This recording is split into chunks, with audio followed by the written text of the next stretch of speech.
Susurros en la niebla. Bienvenidos a Susurros en la niebla, el podcast donde las calles de Bogotá guardan secretos que muy pocos se atreven a contar. Soy María Camila y esta noche te invito a apagar la luz, subir el volumen y acompañarme en un recorrido por historias reales, narradas por personas que aseguran haber vivido lo inexplicable. En esta ciudad no solo existen edificios, avenidas y montañas, también hay susurros en los pasillos, bebés que parecen ver aquello que los adultos no pueden, presencias que aparecen en la madrugada y sombras de personas que ya no pertenecen a este mundo. ¿Son coincidencias o algo mucho más oscuro? Respira profundo, porque después de escuchar estos testimonios, quizá nunca vuelvas a mirar Bogotá de la misma manera. Esto es Susurros en la Niebla. En los tiempos de mi papá y de mi mamá, en el pueblito donde ellos nacieron, creían mucho en el diablo, igual que creían en Dios. Entonces ellos tuvieron una vivencia y fue que ese disco que se llama El Ron de Vinola, había una mujer que lo bailaba vulgarmente, exhibiéndose y con ropa muy provocativa, y hubo una fiesta y en el momento que ella estaba bailando ese disco, El Ron de Vinola, se fue la luz, lo estaba bailando muy provocativamente, muy exhibicionista, y en ese momento que ella lo estaba bailando se fue la luz, y cuando regresó la luz, antes entró un hombre muy alto, negro, y cuando se fue la luz, ya se fue la luz y regresó y ella estaba degollada en la fiesta. O sea, la mataron en plena fiesta. Y todo el mundo decía que había sido el diablo por lo que ella estaba bailando de esa manera. Y en el pueblo donde vivía mi papá y mi mamá prohibieron ese disco. Hace unos años, una tía mía compró una casa en el barrio Musú. Ellos se pasaron con 2 hijas que tenían 2 niños al mismo tiempo de la misma edad. Y a veces los niños lloraban, no se portaban mal. Cuando estaban llorando, de un momento a otro se quedaban calladitas. Eran 2 niñas, se quedaban calladas. Y pues a ellos se les hacía muy extraño cuando dejaban loza sucia, cuando dejaban desarreglado. Al otro día todo amanecía organizado, limpio. Entonces mi tía con los vecinos preguntó que qué había pasado en esa casa, que quién vivía antes. Y vivía una señora con su esposo y 2 hijas.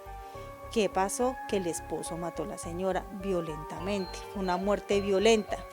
Entonces la señora se aparecía, era un fantasma en la casa, ella se aparecía en su casa y la señora quería que mi tía como que investigara para que su muerte no quedara impune, porque el señor nunca pagó la muerte de la señora. El señor la mató y eso quedó así. Y mi tía mandó a hacer una misa porque la señora andaba lo que llaman en el limbo. Ella andaba por toda la casa, era un fantasma, ella no era agresiva ni nada, pero sí se la pasaba allá en la casa. Y cuando hubo la misa, la señora pues ya dejó de aparecerse y parece pues que la misa le ayudó, porque el padre le explicaba que era un fantasma en el limbo porque no pudo pasar lo que llaman el portal, porque ella quería que su muerte no quedara impune, además de que fue una muerte violenta, el señor la mató a machete.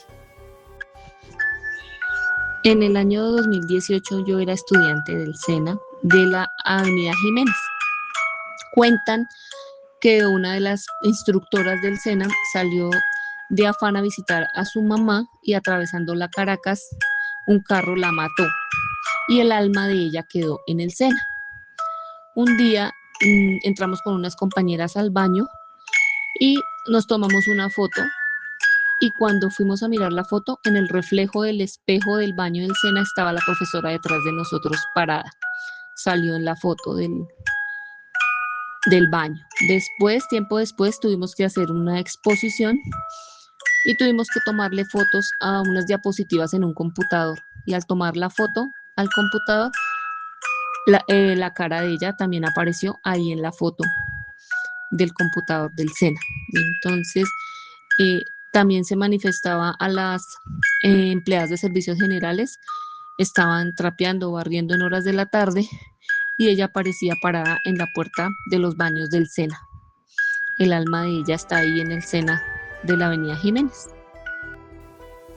A mí me pasó algo, yo trabajaba en galerías, en una casa vieja. Resulta que pues yo trabajaba en la parte de afuera, pero nosotros, digamos que al fondo de la casa estaba como la cocina, entonces pues nosotros íbamos y almorzábamos allá. Y un día pues yo almorcé sola sin mis compañeras y yo me senté, estaba ahí comiendo cuando yo vi acá estaba la cocina y al lado, como en la parte de atrás, estaba como el patio de ropas, pero tenía una escalera. Aquí uno entraba, estaba aquí como la lavadora, las cosas de aseo y acá había una escalera. Bueno, desde la cocina había una ventana, entonces uno podía ver hacia ese patio de ropas, como hacia esa escalera. Entonces yo me senté y estaba almorzando cuando yo veo que bajó un muchacho y bajó una señora. La señora iba con unas botas amarillas, un leggings y un esqueleto, y era rubia y como gordita. Iba un muchacho también con una sudadera y altico, pelinegro, normal. Yo los vi que ellos bajaron súper bien, o sea, incluso voltearon a mirar y subieron, ya, de ahí no pasó nada más. Cuando, ya terminé de almorzar, me fui y pongámosle que a la semana nos pusimos a hablar con mis compañeras en la hora del almuerzo y entró mi jefe. Entonces estábamos hablando cuando tocaron un tema así como de cosas paranormales y llegaron y me dijeron, estaban hablando sobre la estructura de la casa. Cuando llegan y dicen, no, pero es que esa escalera no da nada. Entonces pues yo quedé así como así que no da nada, o sea, ese segundo piso debe dar a algún lado porque yo he visto que de ahí baja gente. Entonces ellos se voltearon a mirarme y quedaron así como así que usted ha visto bajar gente. Y yo, sí, pues yo he visto bajar gente. Entonces me dijeron, no, pues venga y mire. Cuando yo salí al patio y me mostraron la escalera, no había nada, o sea, era una escalera que daba a los techos de las otras casas, no había absolutamente nada. Entonces, cuando yo entré y les conté que pues yo había visto bajar a la señora y al muchacho, pues ellos quedaron así como fríos y dijeron, pero ¿cómo así? Si es que no hay nada en el segundo piso. Y aparte de esa historia, que pues también para mí fue raro, el señor de al frente tenía un gimnasio y él nos contó que un tiempo que la casa estuvo sola, igual es que mi jefe pues vivía ahí solo, o sea, la casa estaba sola, solo estaba él y nosotras cuando íbamos a trabajar. Y el señor de al frente un día llegamos y pasó y nos dijo, ay, es súper buena gente el señor que está en el segundo piso. Y nosotros, ¿cómo así? Entonces mi jefe le dijo, ¿pero cuál señor? Y le dijo, pues no, es que hay un señor, hay un viejito que me acaba de saludar y me dice que cómo estoy, que cómo me ha ido, que súper bien acá en la casa. Incluso yo hablé con él y le pregunté cómo le había ido acá en Bogotá, porque cabe aclarar que mi jefe era árabe.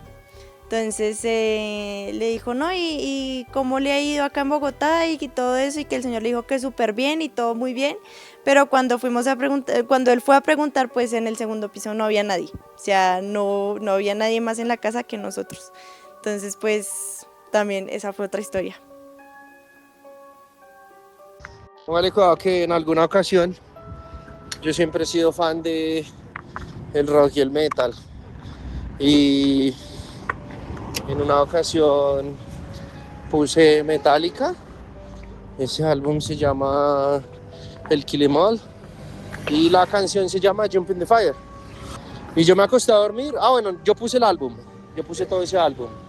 Me acosté a dormir, puse el álbum, me despierto yo como a las 2 de la mañana y me da lo que yo consideraba ahí, según mis pocos conocimientos, tenía presente, que es la parálisis del sueño.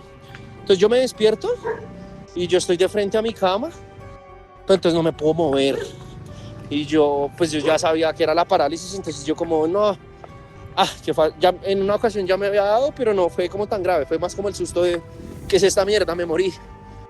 Pero ya, y bueno, ya más o menos yo sabía cómo era la vaina, entonces yo dije como que, me dio otra vez esta vaina, qué pereza. Y entonces como al fondo del cuarto, yo vi como algo que se movió, pero como yo no me podía mover, como que no tenía el angular de la vista. Yo solo vi que algo se movió y ya, pero yo solo podía como mover los ojos.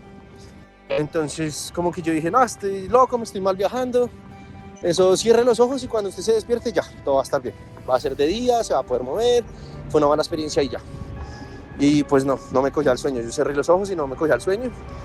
Me desperté como a los, 2 minutos supongo yo, ni siquiera desperté porque no me dormí. O sea, como que abrí los ojos a los 2 minutos, al minuto no tengo la sensación bien del tiempo.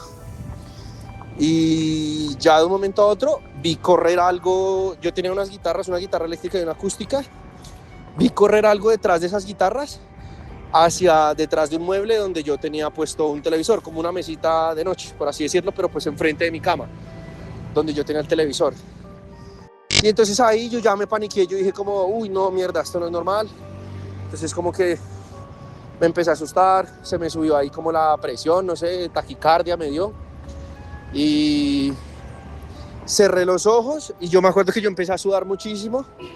Y yo intenté gritar, como que intentaba gritar, intentaba moverme, intentaba pedir ayuda y nada, o sea, como que no podía. Mi máximo esfuerzo era mover el dedo 1 milímetro, o sea, era muy poco. Y ya, después de eso cerré los ojos otra vez y cuando los volví a abrir, vi un sombrero que sale, un sombrerito así tal cual de duende como lo que se conoce, negro con verde, que sale detrás de la mesita del televisor y se hacen en la punta de los pies de la cama. Y ahí yo dije, no, ya, vale verga, me llevó el patas. Y ya, después de eso como que ya yo me paniqué un montón, me empezó a dar como la pálida, me empecé a sentir súper mal. Y vi como que el sombrerito se empezó a acercar y yo solamente escuchaba como cuando un niño se ríe, pero un niño muy pequeño, o sea, como unas voces muy chiquitas, así como... Porque ni siquiera es que dijera algo, sino era más como el parloteo, como el... Y ya se acercó ahí el sombrerito como a la punta de mis pies y ya yo sentí como cuando uno sabe que se va a desmayar. Así yo estaba re mal, sudando, me sudaban las manos, me sudaban las axilas resto, el pecho, la espalda. Esa sensación de poder gritar, o sea, de querer pedir ayuda, pero era nulo, no había forma. Y ya yo dije, no, yo cerré los ojos como con rabia, como con fuerza. Y dije, no, esto es mentira, esto no puede estar pasando, esto no es así. Y yo me acuerdo que entonces en ese momento cuando cierro los ojos, está esa canción de Metallica. Jump in the fire. Y entonces en un momento como el que se acaba ese riff que dice Jump in the fire, como el último salta al fuego, siento como que el sombrerito se levanta, o sea, yo como que lo alcanzo a ver con el culito del ojo, como que lo alcanzo a ver que se levanta, pero entonces yo cierro los ojos y sentí como cuando el gato o el perro se sube a la cama, como un bultico ahí que se subió. Y ahí yo ya, yo dije, no puedo con esto, no sé si me desmayé, si me dormí, si la presión, no tengo ni perra idea. El caso es que ya cuando me despierto eran como las 7 de la mañana y ya todo ok. Pero cabe resaltar que el cajón de esa mesita es un cajón duro, es una mesa antigua y el cajón estaba abierto. Y las guitarras no estaban acomodadas como yo las había dejado. Que es como de una manera angular. Como que sí, yo las había dejado de cierta manera y no estaban acomodadas de esa manera. Y no, desde ese día respeto para esas cosas que no veo, pero sé que se sienten. Mi anécdota empieza cuando mi hermana, por costumbre, va donde mi abuelita Estela y me quedo solo en el apartamento, lo cual ya empecé a asustarme porque empecé a escuchar cómo los cuadros de la pieza de mi mamá empezaban a rechinar, empezaban a moverse, y en un momento fue cuando escuché un portazo en la cocina. Entonces, para quitarme el miedo, fui a ver qué era lo que había generado ese sonido y encontré la puerta del almacén abierta pero pues había sospechado que había sido el viento porque es una puerta que no conlleva con mucho peso. Pero cuando cerré esa puerta fue cuando encontré la puerta de la nevera abierta, que pues ahí sí ya no tenía explicación porque la puerta de la nevera pesaba mucho. Entonces cogí una tablet y empecé a grabar por si llegaba a pasar alguna otra cosa. Y fueron unos 10 minutos en los que solamente se escuchaban sonidos, pero como al 12avo fue cuando se escuchó un lamento de la parte de atrás y ahí ya decidí cortar y salir corriendo del apartamento.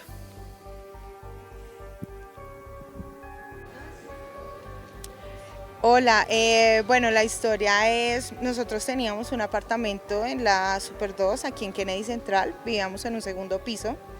Mis vecinos del tercer piso eran señores ya de edad, adultos mayores, pero en las noches, normalmente después de las 7:30 de la noche, se escuchaban las canicas de las bolitas de piquis caer en el techo. Entonces sonaban las bolitas y se oía cuando corrían como sillas, niños jugando, niños riéndose. Yo tenía a mi niña pequeñita, Sarita tenía 4 años más o menos, y de un momento a otro ella empezó a hablar con un niño y a jugar. Ella tenía un cuarto de juguetes y empezó a jugar con un niño y el niño se llamaba Carlos. Entonces yo le serví a comer, mami, pero sírvele a Carlos también. Y yo, ¿cuál Carlos? Mami, me voy a dormir, pero trae también a Carlos. Y yo, ¿cuál Carlos? Dios mío. Entonces cuando empezó a sonar las canicas se hizo más repetitivo y más constante el sonido de las canicas en el techo. Entonces yo un día dije, no, yo voy a preguntar. Entonces fui, hablé con la señora del tercer piso y le dije, ve, sí, lo que pasa es que en las noches se escuchan estos ruidos, no sé qué. Ya me dijo, no, aquí no hay niños, aquí no tenemos niños pequeños, siempre estamos los dos adultos mayores. Y casualmente después de muchos días, Sarita estaba un día jugando y me dijo, yo la vi que se puso brava y yo le dije, ¿qué pasó? Me dijo, ya no quiero jugar más con Carlos. Y yo me asomaba, yo no había nadie, y yo, ¿por qué? Mejor, es que Carlos me quiere llevar, mami. Él quiere que yo me vaya con él y yo no me quiero ir con él porque yo me quiero quedar contigo. Entonces yo dije, no, esto ya no es normal. Tuvimos que llamar a un padre, hacer una misa en el apartamento, poner agua bendita, lo que había y que no sabemos qué era, se fue. Después de la misa nunca más volvió a sonar las canicas, ni volvimos a tener problemas con Sarita para dormir, nada. Esa es la historia. Bueno, buenas noches, mi nombre es Harley, les voy a contar una historia que sucedió cuando estaba en el colegio. Un día íbamos de rumba para Chapinero y se nos apareció íbamos con 2 muchachas y 2 muchachos en un carro, un Mazda 323. Íbamos por toda la séptima y se nos apareció un señor muy simpático, con un gabán negro, todo vestido de negro. Y nos pidió ayuda que si lo acercábamos hacia la 72, nosotros íbamos para la 72. Y se subió al carro y empezó a hablarnos de cosas como extrañas, cosas que no eran coherentes. Él se subió en la parte de atrás, yo iba manejando el carro. Y yo me volteé a mirar a mi amigo y le dije, ¿ven este man qué? Entonces nos pusimos a mirarnos unos con otros por el espejo y todo. Cuando de un momento a otro paré yo el carro y se abrió la puerta y el personaje se bajó. Y cuando nosotros bajamos, el man se había desaparecido por completo. Y empezamos a buscarlo por el dentro de los antejardines y todo, y nunca apareció. Y empezó un olor a azufre terrible. Yo creo que era el diablo que nos estaba siguiendo. Pues la primera es que yo pues me encontraba en mi casa y días antes había fallecido un hermano de mi abuelita. Digamos, considerémoslo un tío. Se murió un tío y pues yo estaba en mi cama, bueno, relajado. Y pues me había acostado, tío, normal. Estaba ahí relajado mirando el celular cuando es que yo veo una mano negra subiendo al borde de mi cama, al final del borde de mi cama subiendo una mano negra, güey. Entonces yo miro rápido, o sea, volteo rápido a mirarla y se baja la mano, marica. Pero se lo juro que yo vi la mano así negra subiendo y yo volteo a ver y se baja. Entonces, pues yo no sé si se está despidiendo o qué. La segunda es que yo estaba con mi papá durmiendo y yo estaba pues de medio lado con mi hermano. Y marica, siento un pellizco en todo el gemelo, pero un pellizco, como si alguien me había cogido y me hubiera apretado el gemelo.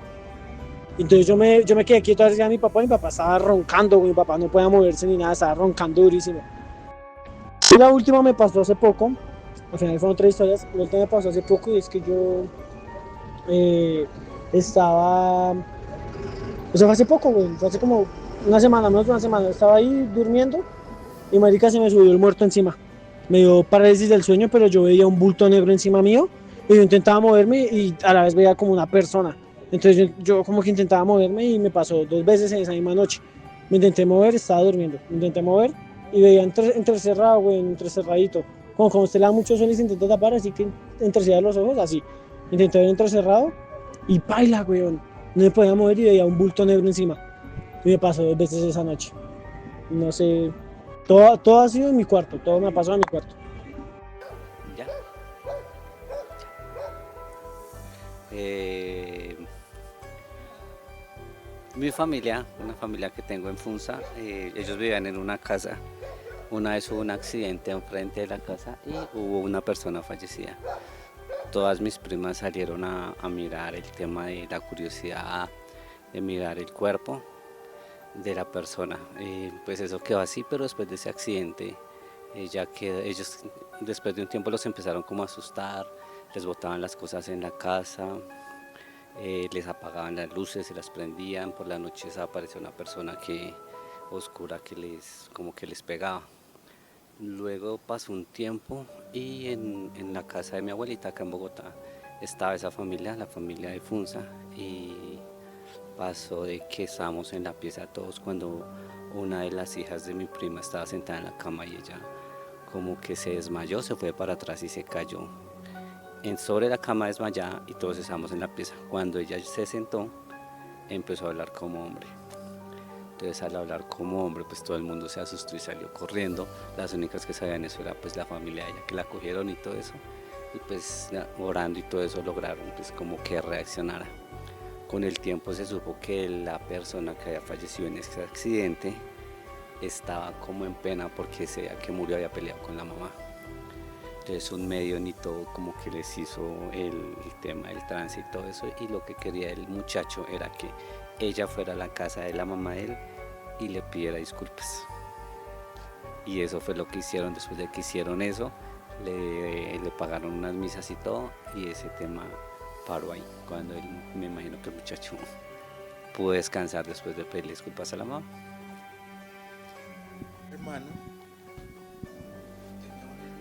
Tenía un hermano que vivía en Villavicencio. Yo estaba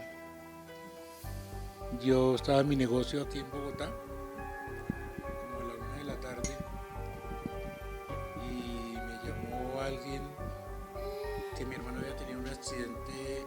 Él trabajaba con la electrificadora del Meta, que había tenido un accidente, simplemente un accidente que, bueno, y ese mismo día era sábado, y ese mismo día hicimos viaje con mi padre, que era el que me llevaba en el almacén en ese entonces, y llegamos a Villavicencio. Directamente llegamos en la noche, llegamos directamente a la funeraria porque él trabajaba en la electrificadora y por un error, un conjunto de errores, murió electrocutado. Se supone que ellos trabajaban en frío. Trabajar en frío es que no hay corriente eléctrica, no está conectado, las redes no están conectadas, pero por alguna razón ellos, creo que fueron una cantidad de errores involuntarios y voluntarios, subestimaron y se pusieron de alguna forma a hacer bromas que no se conectaban a tierra. El conectarse a tierra es conectar el cuerpo, porque como pues la corriente busca siempre el aterrizaje, busca el camino cómo llegar a tierra más rápido, por eso los polos a tierra. Seguro ellos desestimaron el hecho de la peligrosidad que tiene y el no conectarse, que al cometer un error, y aunque estén trabajando en frío hay que seguir esa norma, pues no se conectaron. Por alguna razón no hubo comunicación entre los pueblos, entre Villavicencio y el pueblo siguiente, y ellos se subieron. Mi hermano no se conectó al polo a tierra, los dos compañeros que estaban en el poste, de hecho postes nuevos porque era una red nueva que estaban extendiendo, parece que sí estaban conectados. Mi hermano no se conectó y por alguna razón en el otro pueblo subieron los breakers, el taco, la cuchilla o algo así, y la corriente obviamente en ese momento apresó a mi hermano Entonces alguien en el pueblo allá, al encontrar esa respuesta de que él subió la corriente, volvió y se saltaba, volvía y la subía, y lo que estaba sucediendo en el otro pueblo era que a mi hermano cada vez que subía en el taco, porque ya de alguna forma quedó inutilizado para moverse y tener respuesta, y me imagino que los compañeros por miedo no lo atendían porque ellos estaban abajo y él arriba, y él estaba prácticamente atrapado entre las cuerdas sin polo a tierra. Entonces suena macabro eso de que alguien en otro pueblo subía la corriente y él acá la recibía porque estaba atrapado en las cuerdas, y claro, se estremecía y eso, y se iba desafortunadamente quemando, electrocutando, y volvían y así, y eso duró mucho tiempo así mientras hubo comunicación. Pero la anécdota tenaz fue que, bueno, yo llegué a la funeraria, estaba ahí, fue la sorpresa porque pues con mi hermano siempre nos quisimos mucho, pero pues no nos veíamos hace muchos años, y yo llegué y lo miré en el ataúd, y desafortunadamente las quemaduras sobrepasaban, yo creo que los grado 3, estaba completamente cristalizado, y entonces yo de la sorpresa me di la espalda y me acerqué como a una ventana, y todo el mundo por mi reacción de alguna forma se me fue encima pensando que yo me iba a lanzar por la ventana, y realmente lo que estaba era sobrecogido y me apoyé ahí en la pared y en la ventana. Entonces sucedió ya pues al día siguiente el sepelio pues de él, y de Bogotá llegaron la esposa de mi padre, diríamos mi madrastra, y viajó con un hermano que en la vida había ido a Villavo, un hermano menor de ella. Viajaron, o sea, por casualidad, y entonces llegamos todos a la casa. Bueno, estuvimos en el sepelio, en el cementerio, duró bastante tiempo, fueron muchos amigos de la electrificadora del Meta, y pues estuvimos allá. Bueno, hubo el entierro, que fue como pues así en tierra, no fue como en cápsulas, en bóvedas, sino como en tierra, y estuvimos bastante tiempo. La gente se dispersó porque era bastante gente en el cementerio.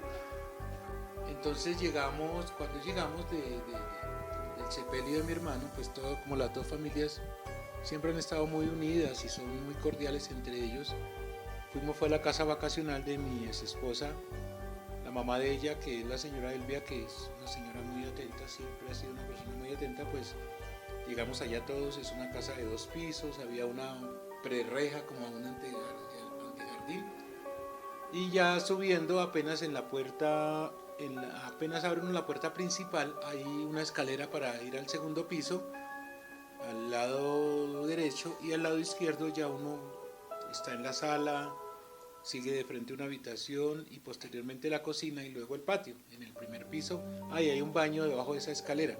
Y a este lado en la sala, entonces se fueron acomodando todos en la mitad de la sala. Se acomodó la persona nueva, digamos que es el hermano de la esposa de mi papá, el cuñado de mi papá. Se acomodó así como en la mitad allá, mirando así hacia las escaleras suben aquí. Y él estaba allá, y estábamos así. Yo veía que don Aníbal como que miraba a un lado y a otro. Y al rato yo me miraba mucho y me llamó. Bueno, antes de llamarme, me acuerdo que mi cuñada se maluqueó, se puso un poco mal. Entonces la señora Elvia, que estaba como a ese lado, le pidió que pues que suban a Ruby, que se acueste un poquito, que se recueste. Entonces, como para ayudarla, y la ayudé a subir a la escalera. Subiendo la escalera hay una habitación de frente, que queda el baño a la derecha.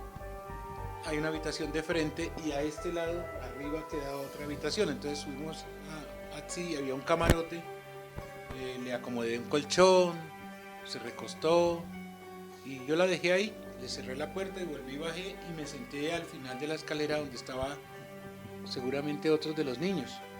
Y estando ahí, entonces don Aníbal, que sería la persona que fue nueva a Villavicencio con doña Lucy, la esposa de mi papá, entonces me llamó, me decía Harold, y yo me llamaba. Entonces yo fui hasta allá y le dije, sí señor, cuénteme. preguntar algo. Entonces me dice, ¿y ya le dieron comida al muchacho que subió con ustedes? ¿Ya comieron todos? Yo, no, ya comimos todos, le dije yo. No, el muchacho de camisa como azul de cuadros pequeños que subió con ustedes. Yo le dije, no hay nadie más, solo subí yo con mi cuñada. Sí, él subió con ustedes allá, pero no volvió a bajar. Entonces, me dijo, a él no le han dado comida, me dijo así. Yo le dije, no, Iván, no hay nadie más. Y pasó el incidente así, yo volví y me senté, no sé quién sería. No me recuerdo si yo volví y subí y le eché un ojito a mi cuñada a ver si estaba bien y ella ya estaba despierta. Entonces bajó y entonces la idea era pues ya irnos para la casa de ella, que quedaba como a la distancia que les comenté. Entonces nos fuimos todos despacio, lentos y fuimos llegando. Entonces en la casa de mi cuñada hay una antirreja, está en plena calle, sí, la puerta, pero hay una reja de seguridad y luego la puerta. Y entramos y entra uno directamente en Villavicencio a la sala de ella. Y a mano derecha está el equipo de sonido, el florero, el televisor. Y así de frente, junto al equipo de sonido, estaba una foto de mi hermano. Entonces entramos todos. Y como en la segunda tanda entró don Aníbal. Fue entrando. Y apenas entró, yo ya regresaba de la cocina. Regresaba y, ¿qué más, don Aníbal? Harold me cogió así el brazo y me dijo, él estuvo en el cementerio con ustedes y nunca se separó de usted y su cuñada. Todo el tiempo estuvo ahí acompañándolos a ustedes. Y llegó acá y él subió con ustedes a acompañarlos cuando ella iba a dormir. La misma camisa de manga corta, cuadritos como verde, azul verde, cuadritos blancos, así en rayitas. Y subió y no, él nunca se separó de ustedes en el cementerio. Siempre estuvo al lado de ustedes y llegó con ustedes, que venía con ustedes dos, porque yo traía a mi cuñada de gancho. Y cuando la subí, me dice, él subió detrás de ustedes. Usted agarró a su cuñada y él iba detrás de usted. Y no volvió a bajar. Él. Y entonces yo, el asombro, y le comenté a todos que miren que era esto y lo otro, pero así, de una forma que nunca se separó de nosotros en el cementerio, que siempre estuvo ahí a nuestro lado y subió con nosotros y no volvió a bajar. Y así termina este episodio de Susurros en la Niebla. Gracias por acompañarme a recorrer estas historias que han marcado la vida de quienes aseguran haber visto lo imposible. Tal vez fueron simples coincidencias, o tal vez Bogotá guarda secretos que prefieren permanecer ocultos. Soy María Camila y recuerda, la próxima vez que escuches un susurro entre la niebla, quizá no estés tan solo como crees. Hasta el próximo episodio.